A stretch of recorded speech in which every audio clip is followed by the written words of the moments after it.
બે દિવસ અગાઉ આમ આદમી પાર્ટીના પ્રમુખ નિરંજનભાઈ વસાવાએ રાજપીપળામાં ખુલ્લેઆમ દારૂ અને ડ્રગ વેચાય છે એવી એમણે મીડિયામાં સ્ટેટમેન્ટ આપ્યું હતું, જેના કારણે બુટલેગરો ઉશ્કેરાઈ જઈને કેટલાક રાજકીય નેતાઓના ઇશારે એમણે આજે ભર બજારમાં નિરંજનભાઈની ગાડી રોકીને તેમના પર જીવલેણ હુમલો કર્યો હતો અને એ હુમલામાં નિરંજનભાઈ જેમ કેમ બચી ગયા અને પોલીસ સ્ટેશને પહોંચીને એમણે ફરિયાદ નોંધાવી છે। ત્યારે આજે બુટલેગરોની જે દાદાગીરી છે અને ડ્રગ પેડલરોની જે દાદાગીરી છે કે એક જિલ્લા પ્રમુખ પણ આજે સુરક્ષિત નથી, ત્યારે સામાન્ય જનતાની તો શું વાત થાય। ત્યારે એમના પર કડકમાં કડક કાર્યવાહી થાય, એમના પર જે જીવલેણ હથિયારો હતા એ જમા કરવામાં આવે, એમની ગાડીઓ જમા કરવામાં આવે અને એમને લેસ્ટેડ બુટલેગરો જેટલા પણ છે એમના પણ કેટલી એફઆઈઆરો ભૂતકાળમાં થઈ છે એ યાદી સાથે આવનારા દિવસોમાં કડક કાર્યવાહી થાય, તડીપાર પાસા સુધીની કાર્યવાહી થાય એ અમારી માંગણી છે। અને જો પોલીસ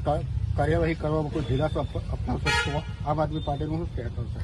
અહીંના પીઆઈ જે તપાસ અધિકારી છે એમણે કીધું છે 24 કલાકની અંદર એમની ધરપકડ પણ કરીશું, એમના તમામ હથિયારો જપ્ત કરીશું, એમની ગાડીઓ પણ જપ્ત કરીશું અને એમની દરખાસ્ત પણ આવનારા દિવસોમાં અમે કલેક્ટરશ્રીને મોકલીશું। જો આમ નહીં થશે તો અમે બધા જ લોકો નિરંજનભાઈ એમના પરિવારની સુરક્ષા માટે રાજપીપળામાં ભેગા થઈશું, એસપી કચેરીએ જઈશું અને એસપી સાહેબને વિનંતી કરીને એમના પર કડકમાં કડક કાયદેસરની કાર્યવાહી થાય એવી અમે માંગ કરીશું।